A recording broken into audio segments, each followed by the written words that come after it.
Audio Jungle.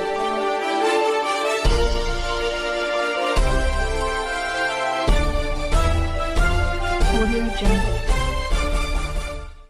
យោងតាមអនុសាសន៍ណែនាំដ៏ខ្ពង់ខ្ពស់របស់សម្ដេចបវរធិបតីហ៊ុនម៉ាណែត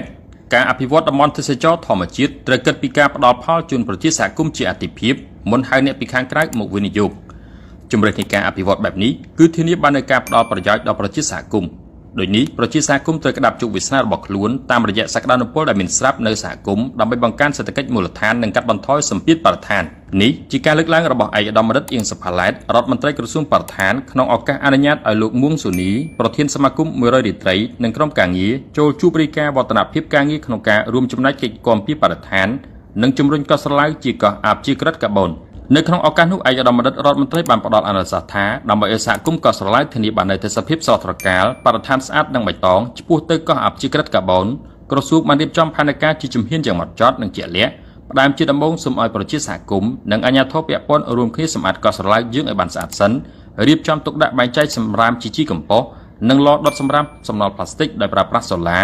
ជំហានបន្ទាប់ការបំពាក់នៅហេដ្ឋារចនាសម្ព័ន្ធផ្សេងៗបម្រើតម្រូវការចាំបាច់របស់ប្រជាសហគមន៍ដោយប្រើប្រាស់ថាមពលស្អាតនិងជំហានចុងក្រោយជំរុញនិងលើកកម្ពស់ជីវភាពប្រជាសហគមន៍តាមរយៈអេកូទេសចរធម្មជាតិការចិញ្ចឹមពូជក្តាមធម្មជាតិការការពារនិងដាំស្ដារឡើងវិញព្រៃកោងកាងនិងដើមក្រវ៉ាញ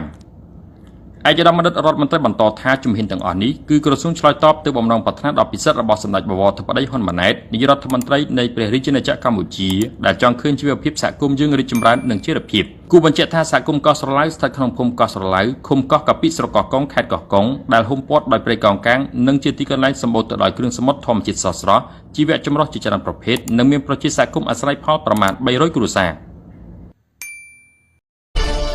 Audio Jungle.